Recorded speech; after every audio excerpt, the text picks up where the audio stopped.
I'm sorry, the idea that the Tories are dirty on this, but everyone else is clean is simply nonsense. There's a former Attorney General of the Labour Party who's just taken leave of absence from the House of Lords because he doesn't know because he doesn't want to tell us who he's going to be, one of his clients is. But it's, if not the Russian state, then a Russian proxy. There are plenty of people on both sides, I'm afraid to say, who have embarrassed themselves by their behaviours. And one of the things that we're trying to do is get some more debates on that in the House of Lords, the House of Commons, so we can shine a light on that and get something done about it. If you want to focus on the Tories, you're very welcome to. I'm afraid to say there are people on both sides who haven't exactly covered themselves in glory. Almost 400 Russian politicians who supported the Russian president's invasion of Ukraine have been sanctioned by the UK. It comes as the Prime Minister warns that false claims by Moscow being circulated on the UN Security Council in the last few minutes about the US helping Ukraine make chemical weapons, those claims, the Prime Minister said, are straight out of the Russian playbook. Boris Johnson is concerned it may be a way to justify a similar plan from Vladimir Putin. Bob Seeley served in the British Army and is now a Conservative MP. Bob, good evening to you. Good evening to your listeners. Well, thank you very much for joining us. We've been hearing these fantastical claims on the UN Security Council from Russia about the use of chemical weapons and trying to pin the blame on Ukraine and the US. We've been hearing from William Hague just a few minutes ago that you can't take Russia off the UN Security Council, so they use it as a platform to circulate this kind of fake news. How should the West respond to it?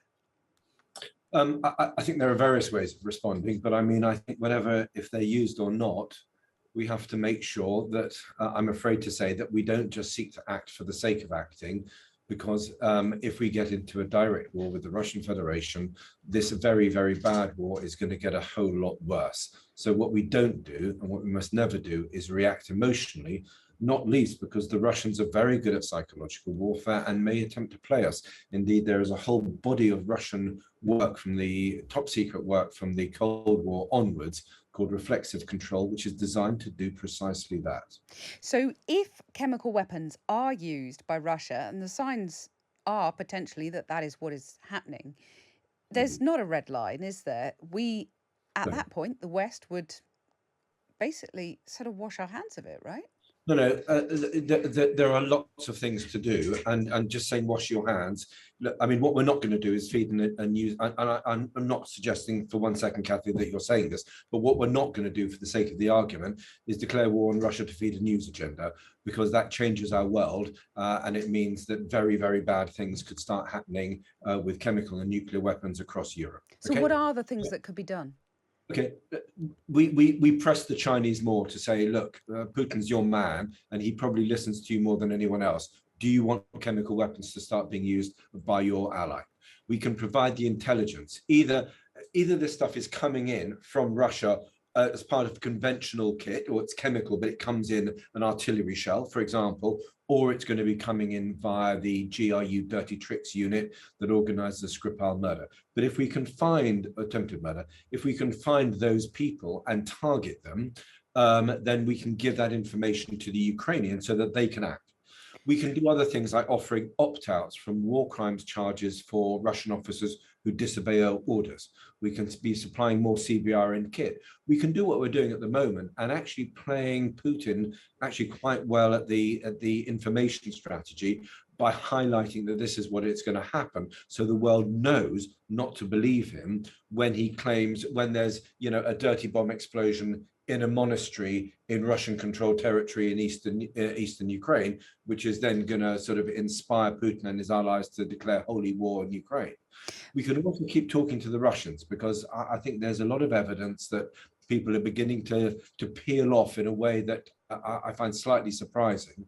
And we can look, if they use chemical weapons, we can get the Germans to look again at their dependency on Russian oil, Russian gas, and actually wean themselves off in a year to 18 months, which will destroy the Russian economy in a relatively short period of time, but not immediately. You're talking about between 1 and 3 years.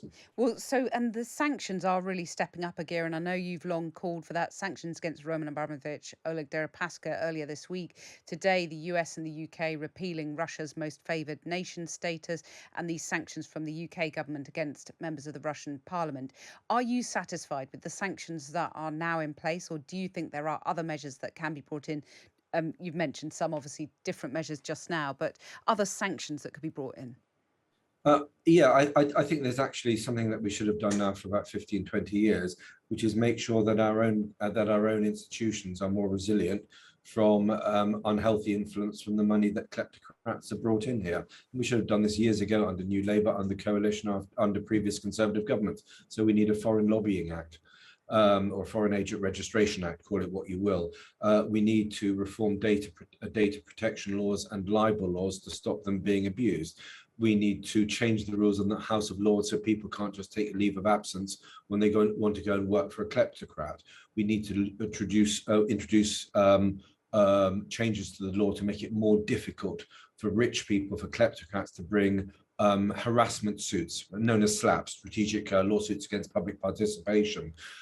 So we need to do a lot of this stuff, and we need to clean up our own house. That is very important. And so would you include, you talk about cleaning up your own house, would you include in that the Conservative Party paying back donations from Russian-linked donors? Well, you say Russian link, you're now, I mean, look, when you say Russian link, you say, oh my God, we've got some money from Russian, therefore all Russians are awful, therefore everyone's Russian. No, I'm not saying that, but you know the donations. Without libeling anyone, you know the donations I'm talking about. Should the Conservatives look at paying back some of those donations? If that money comes from people who are close to Putin, then maybe they should consider it. But I'm sorry, the idea that the Tories are dirty on this, but everyone else is clean, is simply nonsense. There's a former Attorney General of the Labour Party who's just taken leave of absence from the House of Lords because he doesn't want to tell us who he's going to be, one of his clients is. But it's, if not the Russian state, then a Russian proxy. There are plenty of people on both sides, I'm afraid to say, who have embarrassed themselves by their behaviours. And one of the things that we're trying to do is get some more debates on that in the House of Lords, the House of Commons, so we can shine a light on that and get something done about it. If you want to focus on the Tories, you're very welcome to. I'm afraid to say there are people on both sides who haven't exactly covered themselves in glory. Bob Seely, Conservative MP, thank you very much for joining us.